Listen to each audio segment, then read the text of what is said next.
Hi, everybody. Welcome to the webinar. Can all of you see the slides on the screen? If somebody can put something in the chat to confirm. Somebody raised your hand. 1 second. Let me see if I can. Yes. Okay, perfect. Okay. I'm asking because today we actually don't have my Zoom technician, so I'll be running the show. Thank you very much for confirming. So I'll be running the show. I'll be the Zoom technician. So if there's any issues or questions regarding the Zoom aspect, the technical aspect, just ask away to me. Okay, let's get started. So today's topic is non-physical latent defects in real estate transactions. And myself, I'm Nick Tenev. I'm the presenter and host, or one of the presenters. And we have a guest speaker here, my colleague, David Morawetz. I'll tell you a bit about David in a bit. So just first a little bit about me and my firm. So Counter Litigation, my law firm, is a boutique litigation firm in the GTA. We have offices in Toronto and Vaughan.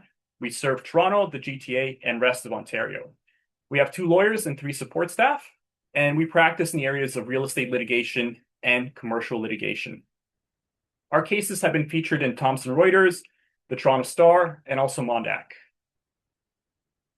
And again, my name is Nick Tenev.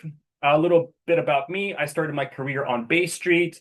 My background before law was in engineering, and my undergrad is from the University of Toronto. I went to law school at Western Law. I'm a 2016 year of call, and I've been operating counter litigation since 2019. And my focus as well is real estate litigation and commercial litigation. So the agenda for today is as follows. The introduction is 5 minutes, which is what I'm doing right now. And next, we'll have my colleague, David Morawetz of Beard Winter, present on the topic of Beatty versus Way. He's a guest speaker today. So he worked on this case on the trial level and court of appeal level. He'll tell you more about that. I thought it'd be great to have him because it's very on point, and we get someone who has worked on a court of appeal case on this very topic. So David will go first and talk about Beatty versus Way for around 15 minutes, and then we'll have a little Q&A session on Beatty versus Way for David for around 3 to 5 minutes. And then next up, we'll talk about the case law on non-physical latent defects in general, which I will present. That will be around 20 minutes. Then we'll have some final words, a little outro for around 2 minutes, and then we'll have the general Q&A. And the general Q&A will cover both questions for myself, for my portion of the presentation, and also any lingering questions for David. So if you didn't get to ask David a question during his Q&A period, you'll get to ask it at the end. If David is still around, I think he has to go at 1, but if he's still around, we can have some extra questions for David as well. Okay. And this webinar is focused on recent developments in the case law. We will focus on Ontario cases, although we will also explore some other cases from other provinces because they're relevant. And the goal is to extract those broader principles for future transactions. So we won't just be looking at the case at hand, but also looking at how the principles apply to real estate transactions in general. And the webinar is aimed for real estate solicitors. We do have other professionals in the audience, but the target audience is real estate solicitors. And the goal is to help solicitors stay current in the law and handle better failed transactions, or to prevent transactions from failing, and just in general to better advise their clients if something goes wrong or the clients have some tricky questions. And for the non-lawyers in the crowd, this webinar is not legal advice. It is not to be relied on in any way or acted on. This presentation does not create a solicitor-client relationship, and Counter Litigation and the presenter are not liable for information in this webinar or how it's used. And also, my colleague David Morawetz in his law firm, Beard Winter. If you need legal advice for your legal matter, please seek legal advice right away. And also, if you have questions, please put them in the Q&A box. And the chat box, please reserve it for general comments or technical issues, okay? All right, perfect. So next up is my good colleague, good friend, Dave Morawetz, who will be presenting on the Court of Appeal case of Beatty versus Way. Okay, David, you're up. Okay, thanks very much, Nick. I'm audible, I hope. Yes, I can hear you. Okay.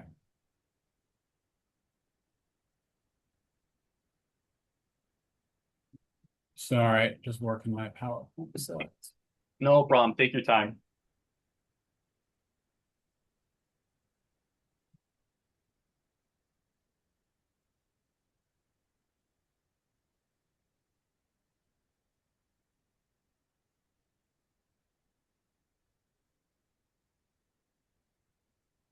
Okay.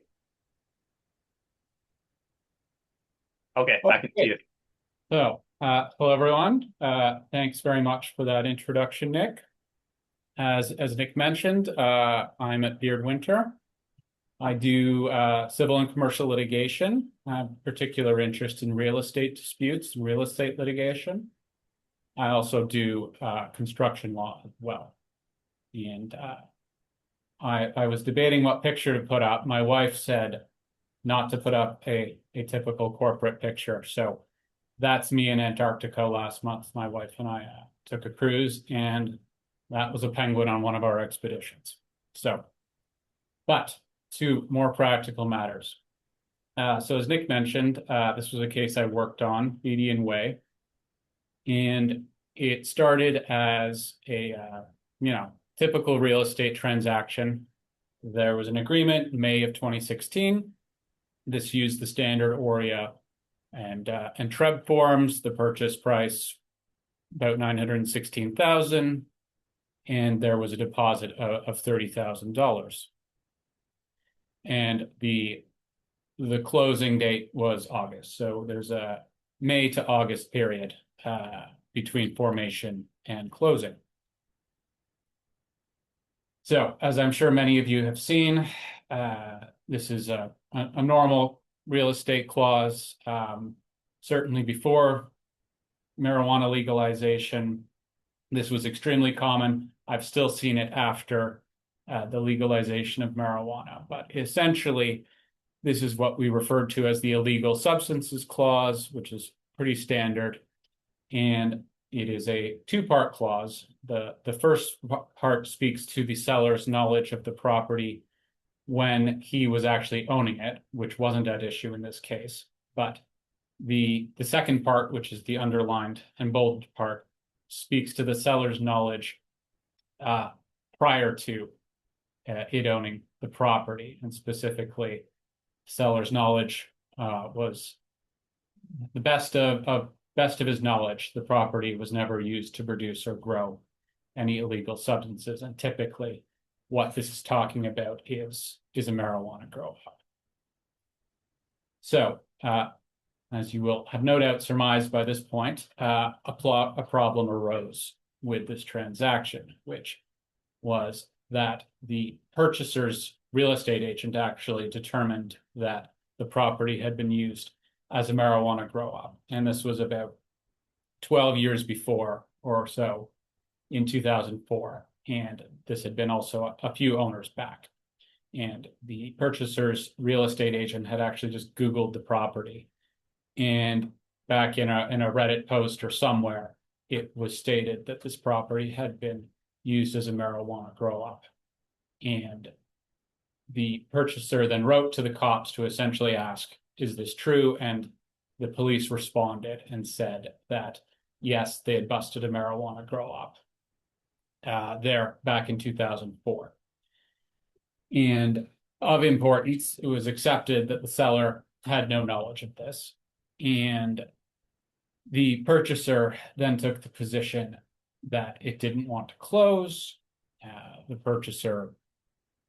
seller said, no, you have to close. And what we did as lawyers for the seller is commence an application for, among other things, a declaration that the agreement was firm and binding and that the purchaser had to close. What ultimately happened was the purchaser waived tender and said, we're not closing. So the property was ultimately relisted and sold for about $86,000 less. The purchaser also commenced his own application seeking various relief, but essentially he wanted an order that he didn't have to close the transaction. So what we'll do here is a little poll. So, okay, I'm getting an indication I can't be heard. Is that the case by everyone? So I can hear you well, David, but let's see if anybody else has that comment. So others are saying they can hear you. All right, I think you're okay. I'll talk louder if that'll help. All right. So, Nick, can we do polls or not? Yep, let's do it. Let me. All right. So everybody, the question is, was the purchaser required to close or not? So, Okay, I'm putting it up right now. everybody, some time to vote. Okay, let's see here.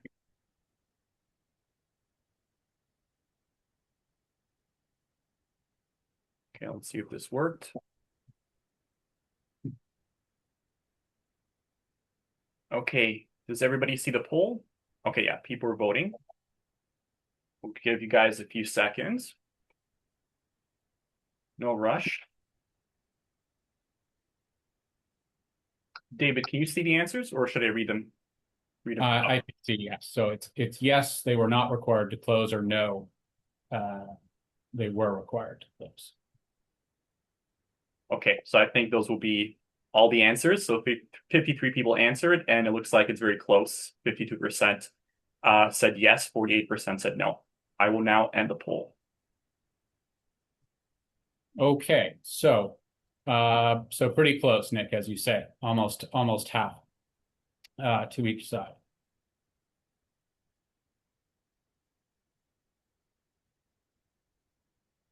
So what the application judge did was grant rescission to the purchaser of the agreement. And what the application judge's reasons focused herein on was the distinction he found between the warranty and the representation in the illegal substances clause. And he found that the warranty was not breached, but the representation was.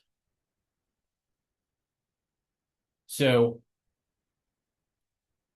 the warranty he found was qualified, which was to say, he found that the seller's warranty was a promise that, as far as they were aware, the property was never used to produce or grow any illegal substances, and that the effective date of that warranty or promise was the date of the agreement of purchase and sale.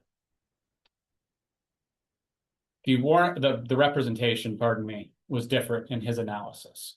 And he found that the representation induced the purchaser to enter into the contract, and that the purchaser was entitled to rely upon the representation at least until the date of closing. So there were two distinct modes of analysis here, one for the warranty and one for the representation. Now, interestingly, no one actually sought rescission of the agreement. Certainly the purchaser didn't, but the application judge granted that in any event. So the APS is now void ab initio, and my client sellers were left in a lurch. However, they did appeal. So what the Court of Appeal held was that the application judge erred in how he approached his analysis concerning the warranty and the representation. And there were three essential headings or main points the Court of Appeal made on this. And so the first one was that they are to be read together. They're in the same sentence, they concern the same things, and to isolate them from each other was an error, according to the Court of Appeal. The second issue was that Justice Brown in the Court of Appeal found that the application judge didn't actually substantially engage with what the representation meant. He essentially jumped to what's a remedy for its breach. And the third error, which was really the heart of it, I would say, is that the application judge treated the representation as if it was a pre-contractual representation and not a proper term of the agreement. So let's unpack those a bit. So paragraph 34, if you go look at the decision, that is essentially the heart of the matter. And when I was preparing materials for the appeal, I was looking in a number of places, and Professor McCamus on contracts, his text was quite useful on this point. And he analyzes or talks about what contractual representations are. And the underlined passage where he says such representations are terms of the contract in the sense that they are the subject of a promise that they are true. And accordingly, when the statements prove to be false, they give rise to the normal remedies for breach of contract. So that, in so many words, is what the application judge did not do.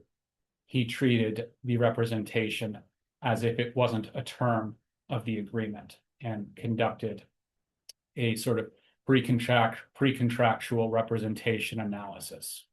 And that's how we got to rescission. And there's also at paragraph 34 of the decision, a 1973 Court of Appeal decision from BC, which was quite useful and instructive, and Zenenfield, as you can see at the top. And the case concerned the sale of a business. It wasn't a real estate transaction, but it was still relevant and on point. And there were a number of issues in the case, but essentially there was a representation concerning the amount of working capital which this business had. And when the purchaser closed the transaction, that turned out to be inaccurate.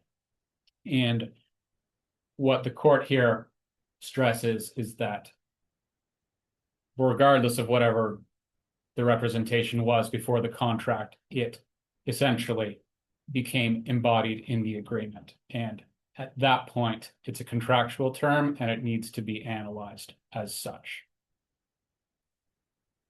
And again, this is another extract from Zenenfield, and it says, I mean, the court goes through analysis of a number of issues of equity and law, but what they ultimately end here with is, in my view, a representation to induce a contract loses all force and effect as a representation inducing the contract once it is embodied in the contract as a term thereof. So in much the same way in this case, whether the illegal substances clause ultimately induced the parties to enter this agreement is really neither here nor there. What became clear is it became a term of the agreement, and it had to be analyzed as a contractual term. And that is what the application judge failed to do. So with that explanation, the court then goes on to say, all right, what is the representation in the illegal substances clause actually mean? So what Justice Brown found was that it was limited to the state of knowledge the seller had as of the date of the agreement of purchase and sale. So as of May 2016, prior to the discovery that the property had been used as a marijuana grow out. And Justice Brown essentially found this, or came to this conclusion by two main means. One, just the plain language of the clause. I mean, it doesn't say that it does not say that it goes to the date of closing. It just says, as far as I'm aware, it's never been used to produce or grow illegal substances. And this conclusion was buttressed by other terms in the agreement which expressly refer to the date of closing.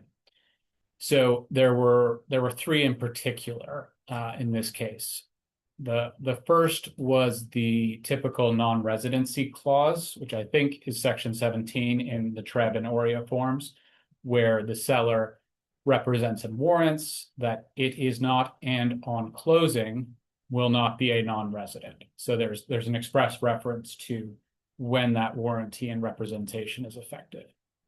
And there were also a couple of other typical warranty provisions or terms in this agreement, dealing with if there are any work orders on the property, they'll be dealt with again on closing, so specifying the effective date.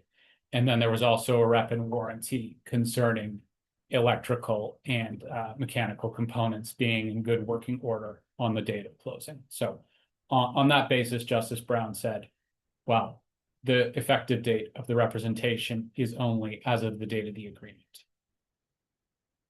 So the ultimate conclusion was representation not breached. The purchaser wasn't entitled to refuse to close, so the deposit was forfeited, and the then issue of damages was remitted back to the application judge. So we went back and argued the issue of damages before the application judge. So takeaways for real estate lawyers. After all, you're mostly real estate lawyers. And first one is just say when the effective date of a warranty and representation is. It's a lot easier to say it instead of going through the rigmarole of what we had to do in this case. That just cuts through the risk significantly. And the other thing is you are entirely free. Obviously, this assumes your client hasn't signed the agreement yet, but you can just stipulate what the remedy is for a breach of this warranty or a breach of that representation. You can provide, if the representations turn out to be false on or before closing, that the deal is terminated or whatever the case may be. The court will enforce these bargains, and it is the best way to protect your client and provide certainty with respect to any particular contract. And this, in so many words, is what Justice Brown says at paragraph 50 of the decision, where essentially he says, he lays this at the feet of the purchaser and says, purchaser could have provided further language that spoke to the seller's state of knowledge on or before closing, or required a bring down certificate, and the purchaser did neither. That's what he says there at the end. And what the court will do is enforce what the parties bargained. Now, I see a question about damages. So the damages were the difference in the purchase price, which was about $86,000, and the additional damages were, I think, about 3 or 4 months of carrying costs for the property, which is the amount of time it took for the seller to relist and then sell the property. That's the typical way you calculate damages. The Court of Appeals decision, and I think it's called 101 Main Street or Main Street. It's a well-cited case, and that's how damages are typically calculated in the case of a failed transaction where the purchaser was in breach. And Nick, will these PowerPoint slides be circulated? That's fine. Yeah, if you're open to it, yeah, I can post them. Yeah, sure. All right, so we'll circulate the slides. And with that, any further questions?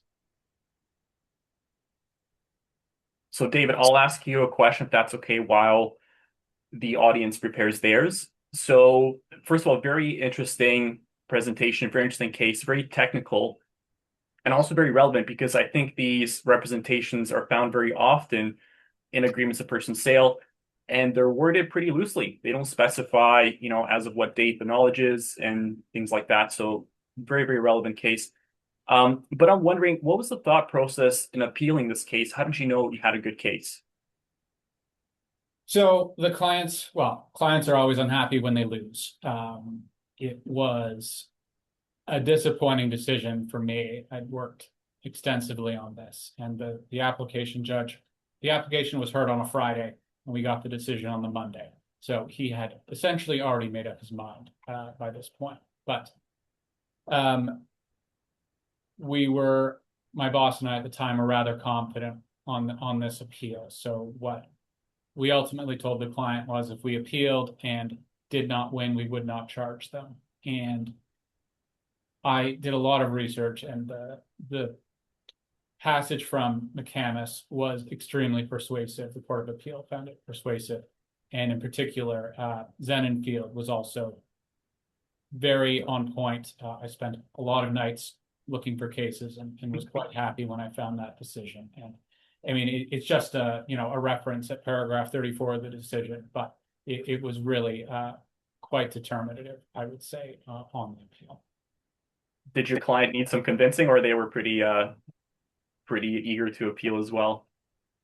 Well, I think they were apprehensive just because they lost, and obviously they had to pay cost, and then the purchaser was in theory pursuing its claim for damages, although I'm not sure that would have actually worked given the agreement was rescinded. But they were obviously quite happy when we succeeded. Yes. And you never know. I mean, when you read the decision, it's, well, of course the application judge was wrong. He made all these errors, but you never know until the Court of Appeal actually gives its decision. So we were happy, and I remember there was a real estate summit between the application judge's hearing and the Court of Appeal, and one of my colleagues at the time was watching it, and Justice Perel presented the application judge's decision, and my colleague said there was just general uneasiness with what the application judge had done, and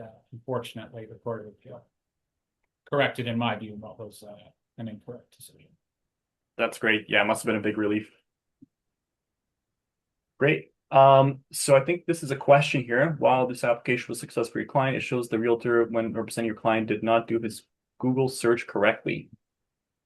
So that was interesting. I remember we cross-examined the real estate agent because he swore an affidavit in support of the purchaser. And he actually, I remember he showed us, he had this app on his phone that was specifically for tracking marijuana grow-ops.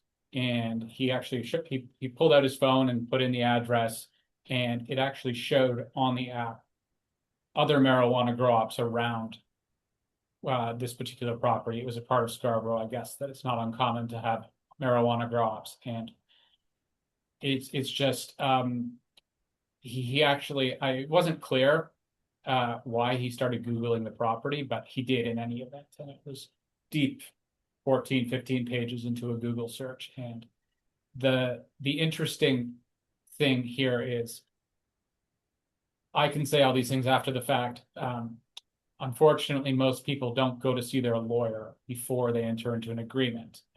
But certainly I think real estate agents would be in a better position to advise their clients if they have a little bit of knowledge about representations and warranties and effective dates, because oftentimes the agreement gets to you and it's already signed and there's nothing you can do. It is what it is. So just a little bit for real estate agents, I think, would go a long way. Okay, great. I think there's a comment here. I'm not sure if it's a question. David, I think you can read it as well. So the question is, I would think that your recommendations regarding the best approach for the representations and warranties can be used for other representations and warranties that agents usually use in APSs. And yes, that's absolutely correct. I mean, you can go note up Beatty and Way, and there's a recent decision where it's essentially the same argument over again on another issue, not a marijuana grow up. But I mean, I've used it when I bought a house. I wrote in all sorts of warranties and representations, and that they all extend to the closing date. And if some of them weren't true as of the closing date, then I'd have the right to terminate the agreement and get the deposit back. Another time, my father was buying a condo, and for instance, I said that if there are any special assessments between the date of the purchase and the closing, that those are the responsibility of the vendor, or that if a special assessment is known prior to the date of closing, that it's the responsibility of the vendor. So, I mean, you can use it in virtually any situation to put as much risk on not your client as possible. That's the whole point of contracts, is to allocate risk. So if the other side's willing to accept that risk, then great for your client. Yeah, absolutely. Great insight. Okay, great. So I'll move on to my portion of presentation. Thanks so much, David. David will stick around if you have more questions. He'll be here until 1 p.m. for the final Q&A. Okay, I'll get started because we don't have a ton of time. So let me see here if this works properly. 1 second.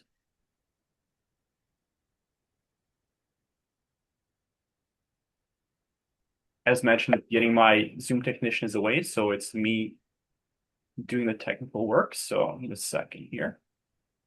David, can you see it okay? Can you see my slides? Yes. Okay, perfect. Okay, great. So I'll move on to my portion, which is on the case law on non-physical latent defects.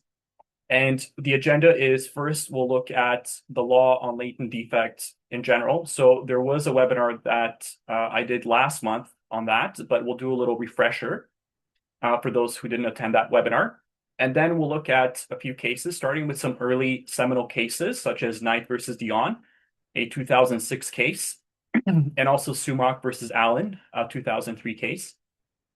And then we'll look at more recent seminal decisions, such as Wang versus Shao, and this one involving this numbered company. I'll just call it the NBA case or Crypto King fraudster case because it involves an NBA star buying a mansion from a Crypto King fraudster.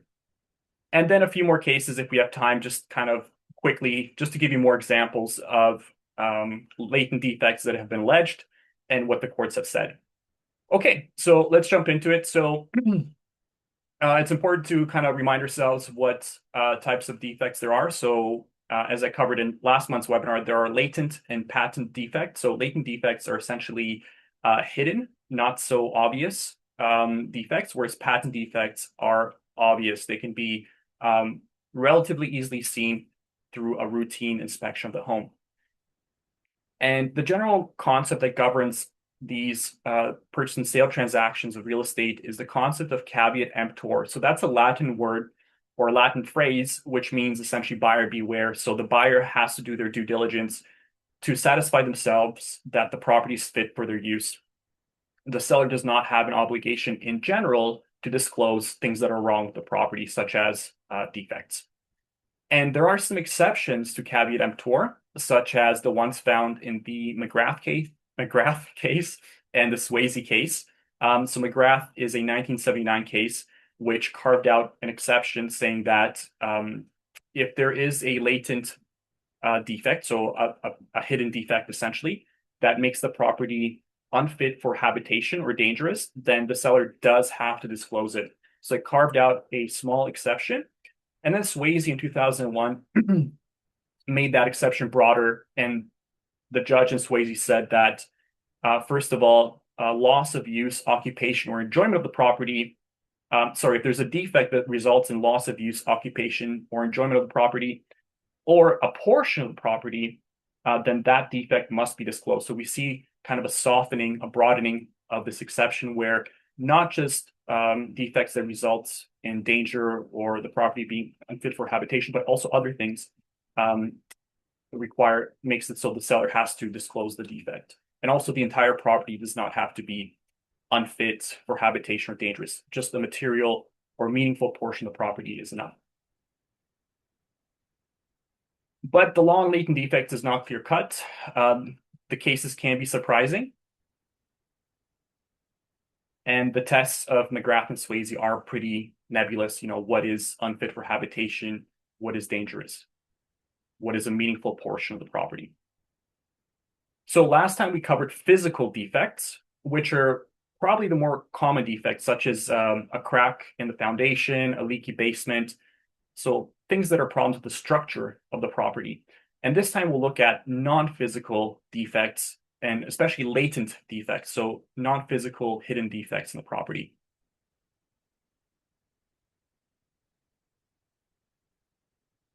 And we'll see that the case law analyzes these non-physical latent defects usually from two different angles. So in one way it analyzes them is as latent defects. So if they make the property unfit for habitation or dangerous, then they should be disclosed. They have to be disclosed by the seller.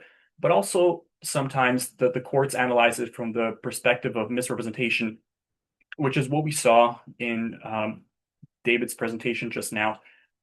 So sometimes, you know, the problem with the property is a matter of misrepresentation as well. So usually you'll see those two kind of claims in these situations when there's something wrong with the property when it's not a physical issue.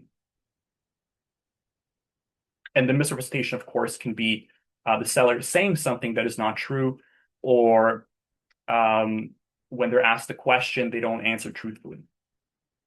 Okay, so the first case we'll analyze is Knight versus Dion. So this is a 2006 case from the Quebec Small Claims Court.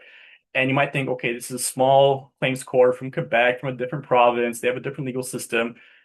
This can't be a very influential case, but it actually is, and it's been cited very frequently in Ontario, and it is influential in Ontario. And it's one of those early cases about a stigmatized property and whether the seller has an obligation to disclose the stigma. So it involves a residential home near Montreal. The home was purchased in June 2003. And then later in the year, in November 2003, the buyer learned from the neighbors that the son of the former owner committed suicide in the basement. And the suicide was around 10 years prior. So it's not like it just happened and that's why the seller was selling. It happened a long time ago, but it did happen at the property. So the buyer was disturbed and they alleged that this information should have been disclosed when they were buying the property, and they would have not bought this property if they knew this information. So they were seeking $7,000 in damages, reduced from 23,000. I laugh a little because even the judge could not really figure out why it was 7,000, but for whatever reason, the buyer felt that this issue merits $7,000 in damages. And so I'll do a quick poll here. So for the audience, so do you guys think that the seller was required to disclose that a suicide occurred in the property when the buyer was buying the property? So let me pull up the poll here quickly.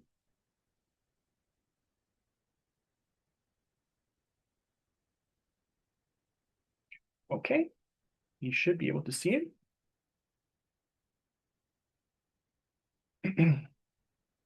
We'll give it a few seconds.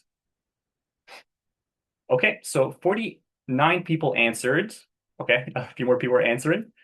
So we have, okay, I'll stop the poll because we're running short on time. Okay, a few more coming in. Okay, I'll give you guys a few more seconds. Okay, so 59 people answered and 49% said yes. So 29 people said yes, and 30 people, 51% said no. So very close, pretty much 50-50. So let's see what the court said. So first of all, in Quebec, they have the civil code principles, and they do have some wording in there that requires disclosure of latent defects, as you can see here, which diminish the usefulness that the buyer would not have, if there was that latent defect. I'm not going to read the clause due to time constraints, but it's in the slides there. So there is something in the civil code requiring disclosure of certain latent defects. But the court in this case ruled that if the latent defect is objective, it must be disclosed. But if it's subjective, then there's generally no duty. So for example, what I mean by that is, in this case, the suicide was not, it cannot be, it doesn't impact the structure, quality, or use of the property. It's kind of just a stigma element. And the judge's reasoning was that death is an event in the occupants' lives, and it's not a property of the condition. The property itself is structurally sound. There's nothing wrong with it. And the value of this issue must be addressed objectively. So in this case, somebody dying or committing suicide on the property, there's no sort of objective loss in value of the property, according to this judge. And the judge said that psychological stigma is subjective. Some people might be more sensitive to something than others. Some people might not care that there was a death, others might, and to various degrees. So, the judge said things like, what if there was domestic violence? To what extent was the violence? If things like that we start considering, then the line gets blurred, as to what extent of, wrongful or stigmatized activity should be disclosed. So the judge felt that and ruled that the death, the suicide, does not have to be disclosed. And the judge said, as I've highlighted here in yellow, it is up to the buyers to ask specific questions reflecting the phobias, fears, or other subjective considerations that could, in their view, interfere with their full enjoyment of a building or even with their purchase of the home in the first place. So it's up to the buyer to ask these questions. And here's where the judge said that if we start considering things like suicide and other kind of stigma events, it can risk creating uncertainty in real estate transactions. And therefore, the seller does not need to disclose these kind of things. So the takeaway is no duty to disclose stigma, but you cannot misrepresent if you're asked about it. And I would say a best practice or good practice here is to just insert contractual representations in the APS. I think my colleague David mentioned the same thing. So you want to put things in the APS that you're concerned about. So if you were concerned about if there was a death or murder or something like that, or suicide, you can put a clause saying, if the seller represents that there was no death, murder, suicide, and as David mentioned in his presentation, you want to make sure you have the correct knowledge wording there that that's true on the date of closing as well. Okay, next case is Sumak versus Allen. So this case, by the way, went to the Court of Appeal. And so it's a British Columbia case. And what happened is the buyers bought this home. And shortly before they completed the transaction, they were supposed to complete the transaction, they discovered that next door was a nude beach. So they were not happy about that. And they said, we're not proceeding with this transaction. We are pulling out of this transaction. And the sellers did not agree. They thought this was inappropriate. The nude beach did not warrant the buyers pulling out of the transaction. So they sued the buyers for the $100,000 deposit. And the buyers also argued the nude beach was a latent defect, which I kind of found to be a creative argument. They said it was the winter, so they couldn't see the nude beachgoers. So it was a latent defect. How were they supposed to see it and know about it? It should have been disclosed. So they should be able to rescind. They should be able to get out of the agreement. So quick poll again. Do you guys think the nude beach was a latent defect that would allow the buyers to rescind the agreement, to get out of the agreement? Okay, so we'll do a quick poll.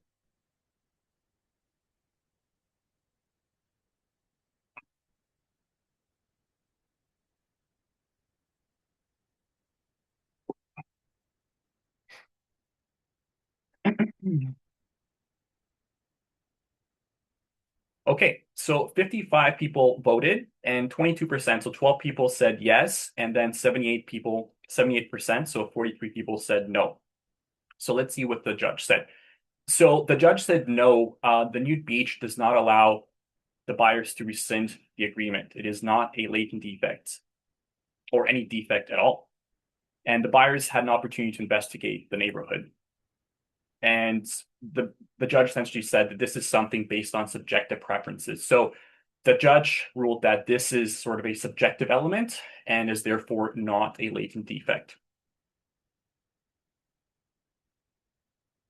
And the judge said, if we consider this to be a defect, then this would open the floodgates of litigation by remorseful purchasers, because then what else is a defect, right? There could be so many things wrong.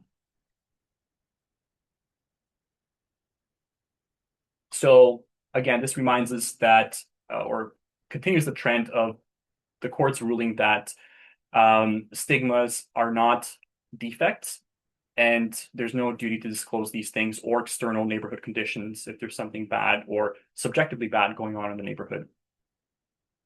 And so we see again, the judges try to stay objective and try to stay away from these kind of subjective considerations of the buyers. Okay, so the next case is Wang versus Shao. And so this is again, British Columbia case, another British Columbia case, and there is a trial decision, a court of appeal decision.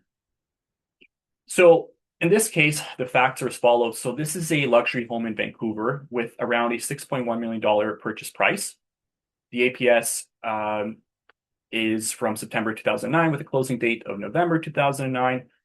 And what happened is that the seller's son-in-law, so the seller actually was not living at the property. It was her daughter, her husband, and their two children. So her daughter's family living there. And the daughter's husband, Raymond Huang, was murdered right outside the home 2 years prior. And allegedly, he was a leading member of this Big Circle Boys gang, which is a Chinese gang in Vancouver, allegedly. And the buyer asked the seller why they were selling. And the reason the seller gave was because the daughter was moving schools. And this was true. They were moving because the daughter was changing schools. But there was a deeper reason. The daughter's existing school told the daughter that she has to go to a different school because of all the media coverage about her dad being in organized crime and getting killed. So essentially the existing school asked the daughter to move because of this murder.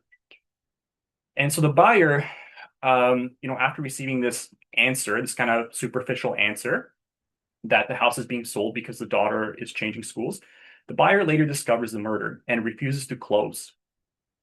The seller resells the property at a lower purchase price and then sues the buyer for breaching the agreement of purchase and sale. And the buyer in this case alleges, number one, fraudulent misrepresentation, that the seller intentionally misrepresented the reason for selling in order to induce the buyer to enter into the agreement. And the buyer would have not entered into the agreement or completed the agreement if the buyer knew of the murder. And number two, the buyer alleged that this is a material latent defect, this murder and the notoriety surrounding it. So another quick poll. So was the murder and the notoriety surrounding it a latent defect? And a little tip here, just to think of the McGrath and Swayze test, which in short kind of essentially requires that the property or a portion of the property is dangerous or uninhabitable. Okay, so I'll run the poll again. I'll give you guys 15 seconds or so.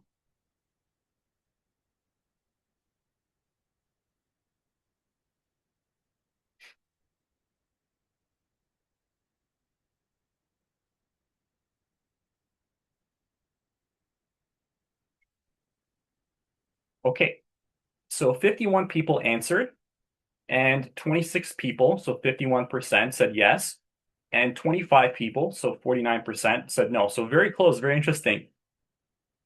So let's see what the court said. So this is the trial court. So the trial court said, no, this is not a defect because it does not make the property dangerous or uninhabitable, which I think is, again, maybe unpredictable because, I always think, what if I was buying this property and personally I would not feel safe? But in this case, the courts ruled that, this murder and notoriety surrounding it did not make the property dangerous or uninhabitable. And also, interestingly, the court said it would be a patent defect. So remember, patent defects are the defects that are relatively obvious. So it would have been discovered through a relatively routine inspection. And that's what the court said here, that if you can see down here, it says that if the buyer had looked at newspapers or done an online search, they would have, using the address of the property, they would have discovered this notoriety. So maybe that's a takeaway there for solicitors and real estate agents especially, is to do a Google search because, if there's some stigma, the judge might say, well, you should have done that online search or newspaper search. And so now the second argument is fraudulent material misrepresentation. And I mentioned this earlier that these issues generally come into courts in kind of two angles. One is as latent defects. Number two is fraudulent misrepresentation. Essentially, the seller intentionally misled the buyer and induced them into entering the contract with a false representation. So the trial court here said that the seller's representation that the property was being sold because the daughter was changing schools was a half truth. So it was not the full truth. It was actually concealing the truth, according to the trial court, and therefore a fraudulent misrepresentation. So the real reason, the deeper reason, was not disclosed. And that deeper reason, of course, is that the father was murdered because the father was in this gang, this organized crime gang. And so the trial judge said the buyer is justified in walking away and the deposit needs to be returned to the buyer. So the buyer won. But then it goes to the Court of Appeal. And the Court of Appeal actually reverses the trial decision. And so the Court of Appeal did not examine whether it's a defect, but it did examine whether there was fraudulent misrepresentation. And the Court of Appeal said there's no duty to disclose the murder, and the statement regarding changing of schools was not misleading, and the seller had no obligation to provide further, deeper information. What they said was enough. They were not concealing anything. So the Court of Appeal decided that the buyer actually breached the contract and the seller is entitled to keep the deposit plus damages. So you can see it's hard to predict. It's hard to know when a non-physical latent defect will be, number one, a defect, will be decided to be a defect by the courts, and number two, if there is some kind of statement made regarding the alleged defect, whether that statement is considered as misrepresentation or not, because we can see in this court the trial judge had a different view compared to the Court of Appeal. So these are not straightforward cases.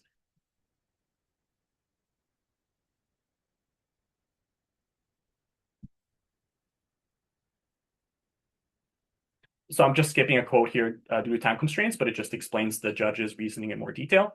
And another interesting angle or argument that the buyer's lawyer made is that they said that the seller should have known to disclose that there was a murder, because when the buyer asked the question, because they're both Chinese, the buyer is Chinese, the seller is Chinese, in their culture, it is understood that this is something important. When somebody asks you why you're selling the property, somebody that's Chinese would take this debt very seriously and would probably not close on the purchase. And the court again refused to take in these subjective factors or stereotypes. They said, no, this is kind of a subjective thing, a stereotype. We don't buy that argument. So that argument did not work. So the takeaway here, of course, again, is to put any kind of representations in the agreement so they're clear and they're captured in the agreement. So in this case, if there was a representation in the agreement saying no, there were no deaths, crimes, or notoriety affecting the property, that would have helped, of course. And of course, the buyer can do further due diligence.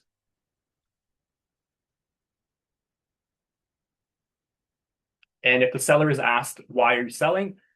In my opinion, it's safest to just defer that question to a written inquiry. So you can tell the buyer to put it in writing and then provide a written response with the assistance of a lawyer, because it is kind of a high-risk situation, high-risk question. Okay, next question.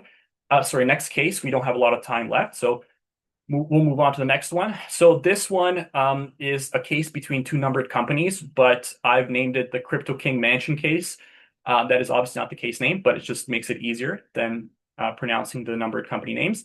And it involves, as I mentioned, this NBA star Toronto NBA star who is buying this mansion, $8.45 million mansion in Burlington, for him and his girlfriend to live there. And the property is marketed as a private and secure property, but it has some kind of dark history. The previous occupant, this Aiden Pletersky person, self-proclaimed Crypto King, it was linked to fraud, threats, and disturbances at the property. So he committed some kind of fraud, allegedly. I think the case in courts right now regarding the fraud. But he was threatened, he was kidnapped, and then beaten up and released very close to the property. So he has all this notoriety and kind of looks like criminal activity surrounding him.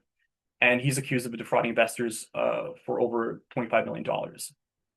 And so the seller knew of these issues, but they never disclosed it. They just marketed the property as private and secure. And so only 4 days after completing the purchase, somebody comes knocking on the door of this mansion and is looking for the Crypto King, asking, where is he? And, they shoo him away, telling him he doesn't live here, go away. And then that person kind of lingers outside in their car and then eventually drives off, but kind of a very creepy, shady incident, it looks like. And the NBA star and his girlfriend, they called the police to ask what's going on. So he came here looking for this previous owner. And the police didn't give a lot of information, but they did say that there were reports of people trying to break into the property, people trying to burn down the property, and that the previous owner, Mr. Pletersky, had defrauded some very bad people. So the occupants, the NBA player and his girlfriend, they move out shortly after that, after learning about the notoriety from the police. And they also sue the seller and they seek rescission and damages.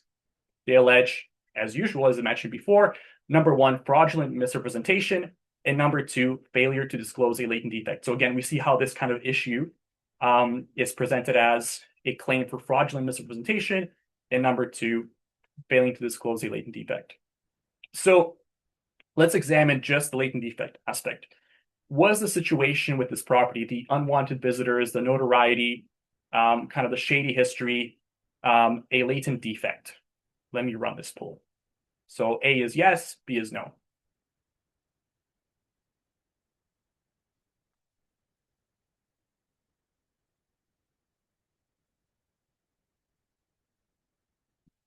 Give you guys a few seconds.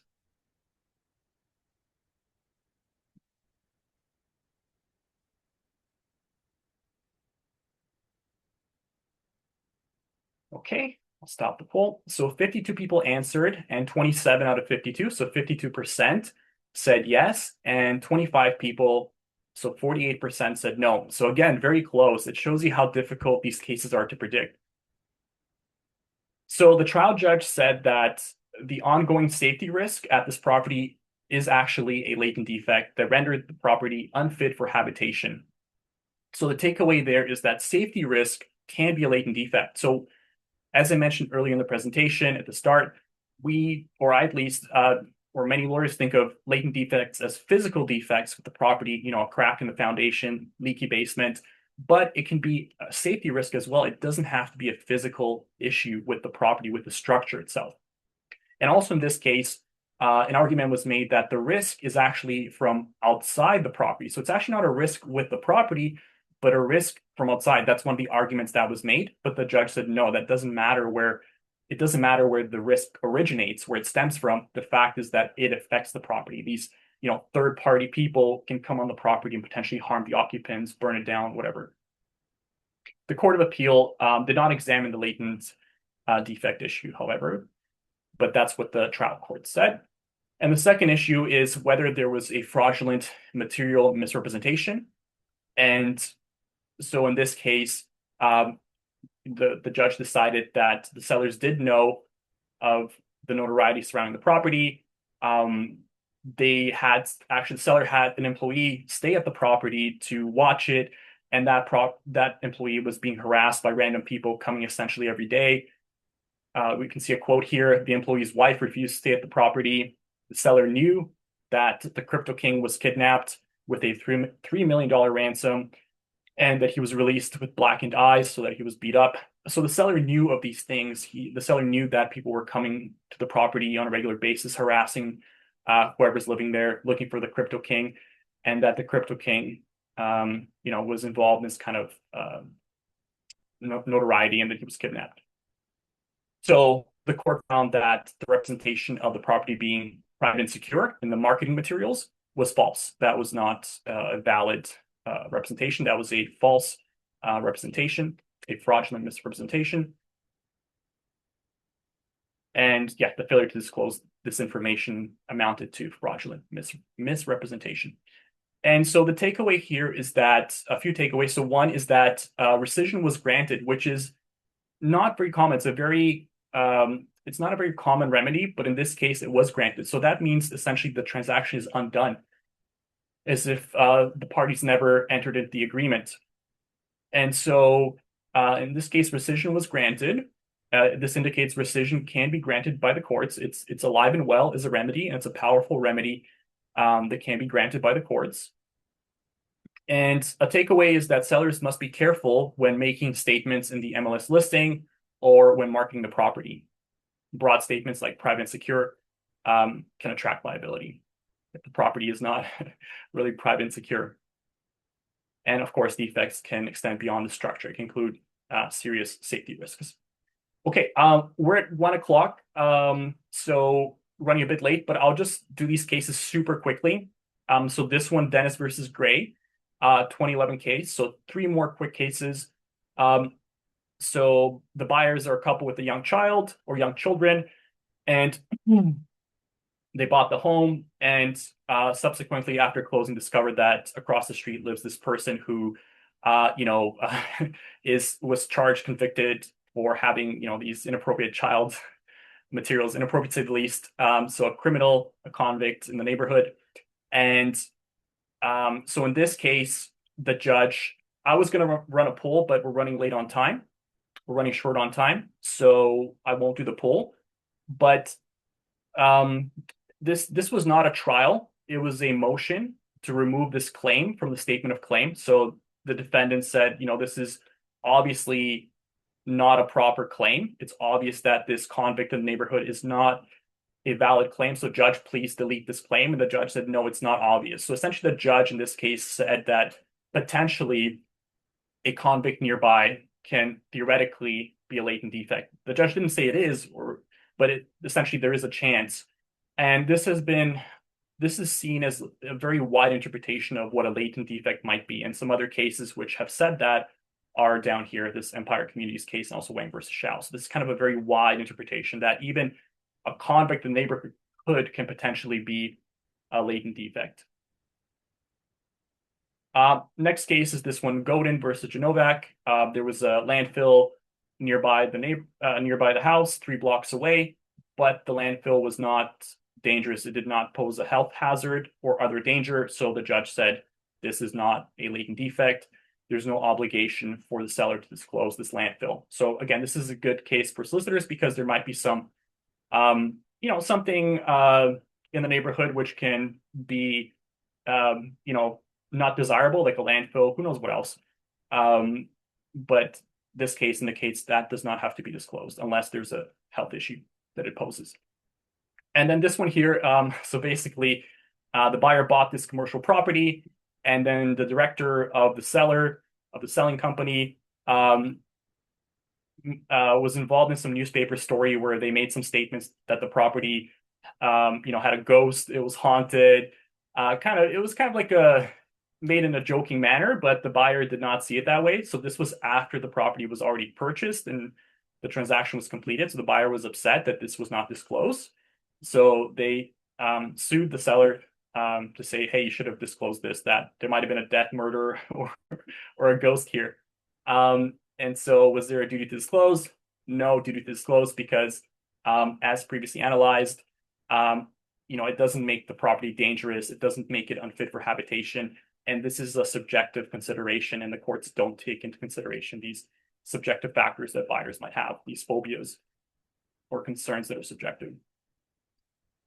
And the judge, of course, also said there's no evidence of the ghost, which I found pretty funny. Takeaway for solicitors, make sure to put a clause that the property is not haunted. That's just a little joke there. Just to end up on a high note, because on a positive note, because some of these cases were a little heavy. But essentially, I mean, that's kind of one of the main takeaways here is that, any kind of subjective consideration or phobia that your clients might have, they need to let you know. So if you are the one drafting the agreement of purchase and sale, you might want to ask the clients if they have any subjective phobias or concerns, and maybe have a checklist. Some common ones obviously are murder, suicide, things like that, right? And so just the final recap of all the takeaways. Generally, there's no requirement for the seller to disclose stigmatized properties. Non-physical latent defects are rare, and if they are valid, they must make the property dangerous or unfit for habitation. For example, there must be a risk to the buyers, like in the Crypto King mansion case. And subjective concerns, phobias, sensitivities of the buyer are generally not considered. And the buyer has an obligation to do their own research, inquire, and include representations in the APS. And there's always a chance that maybe this issue was represented by the seller a certain way, and there could be a case for fraudulent misrepresentation. So a lot of these issues sometimes can be framed as fraudulent misrepresentation as well. Okay, guys, so that's the end of the presentation. We ran a bit late. Just I want to say thank you, everybody, to attending, and thanks again to our guest speaker, David Morawetz. And always feel free to reach out to us at Cowan Litigation. Here's our email, info@cowanlitigation.com, and our phone number. And we have a referral program. We offer a 15% referral fee on matters you refer to us, and we have a great team. I think do great work. We're experienced, practical, efficient, and solutions-oriented, very accessible. And if you want to join our newsletter, if you're not subscribed yet, just email us at info@cowanlitigation.com, and we'll add you to the email list, which gives you recent case law updates plus information on upcoming webinars. And we also have a Facebook group, which is here, this link. I'll put it in the chat as well. And you can join there. It's a private community of just real estate lawyers where you can join, ask questions, and we will post the slides and the webinar recording there as well. But if for some reason you don't want to join the Facebook group, just email us at info@counterlitigation.com and I'll send you the slides and webinar directly to your email. And also there'll be a survey. If you can please fill it out, and 2 of you will be randomly selected for a $20 Starbucks gift card. And the next webinar is in May on mortgage transactions, recent cases, seminal cases, power of sale, mortgage statements, things like that. So I think that'll be a great one, and it'd be great if you can join. So that was the end of the presentation, and I realize some of you had to go, but if anybody is still around, now's the time to ask us some questions. And I see David is here as well, so it can be questions for myself or David. Oh, I think I have to check the Q&A box. 1 second. There's one about a shooting at a property. Oh, where'd you see it? In the chat box? Yes. Okay. So if you can please, just a comment for the audience, if you can please put your questions in the Q&A box, just because it's easier to find them that way. But let me go to the webinar chat. Which one is that, David? Do you want to read it? It says, what would you say about a shooting at a property after the APS was entered into, but prior to closing, where the seller might have received threats, though not about shooting their property? Do you want to take that one, David? Well, it would depend, I'd say, on the nature of the threats. It's somewhat similar, Nick, to the Crypto King case. So if there was this continued presence at the property, then I'd say there's a decent argument that it would be a latent defect. But if it's just sort of a vague threat, then probably not. But that's not an easy one for sure. I think also if the clause in the APS is worded that the seller has knowledge of it, up until the day of closing, I think maybe that clause would be triggered because it would occur before closing, they would have knowledge of it. So I think in that case, maybe there could be a clause which is triggered, which would allow the buyer to get out. But yeah, I agree with your response. Okay, let me check the next one. Are you going to provide case laws for reference purposes? So David's obviously was Beatty versus Way, and my presentation had all the cases and citations in it.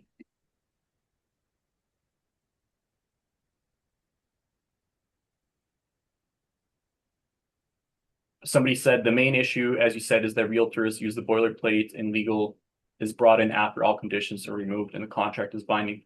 I mean, yeah, that happens. And I think, kind of just better, kind of cohesion between real estate agents and lawyers would help. And for real estate agents to know when to spot these issues and engage a lawyer would help. David, any input on that? Nope, I think you covered it. Okay. Can we mention your firm name on our website and marketing materials for civil litigation?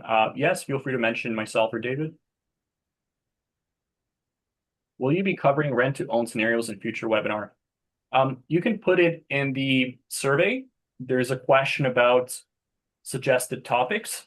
So you can suggest that as a topic and we'll have to look into it and get back to you. We're not sure at this time. Thank you for an insightful presentation, David and Nick. Okay, I think that, here's the Q&A. There's 2 questions in the Q&A box. Is there a way to view previous webinars? So currently they're just posted in the Facebook group. So if you join the Facebook group, you'll find them there. We might post them on YouTube in the future, but for now, they're in the Facebook group, or just email me and I can provide you the links. Next question. If buyer rescinds after closing, can they recover a refund for land transfer tax that they had to pay? Okay, very interesting question. So that actually came up in the NBA case, the Crypto King Mansion case. So you can read the actual case on that and what the judge said, but the judge essentially, if I recall correctly, said that they should be able to get a land transfer tax refund because the transaction was reversed essentially, or undone. So it was covered in the Crypto King case. So you can read that for more details, but just off the top of my head, I think the judge analyzed that and said they should be able to get that land transfer tax back. Okay, one more. Client just emailed me this morning about knob and tube wiring that the previous seller didn't disclose from our purchase transaction in 2023. Client is selling the property now and wants to know about recourse, if any. I mean, I think you have to look at the APS and see what it says there. Number one, and I mean, you would just have to do the whole analysis that you've seen in these cases about fraudulent misrepresentation. I don't think it's I don't know if it's a latent defect. It might be if it makes the property dangerous or unfit for habitation, but it's probably maybe just a fraudulent misrepresentation issue. David, what do you think? There's probably a decision on it. I just off the top of my head, I'd probably say, well, maybe. I would imagine there's a decision, but you also have a major limitation issue from what I can see, because if it's 2023 was the transaction, the limitation period had to start at some point, and I doubt it ran indefinitely. So that's another thing to look into and move quickly, because you have 2 years. So that should be moved on without haste. Yeah, absolutely. Okay, I think those are all the questions. So let me just put the Facebook group there, and then if you want to email my law firm to get on the newsletter or get links to this webinar or previous ones, there is our email address. And any last questions from anyone before we sign off? Okay, I don't see any. So again, thank you everybody for attending. It was our pleasure, and we'll see you at the next one. Bye for now. Take care.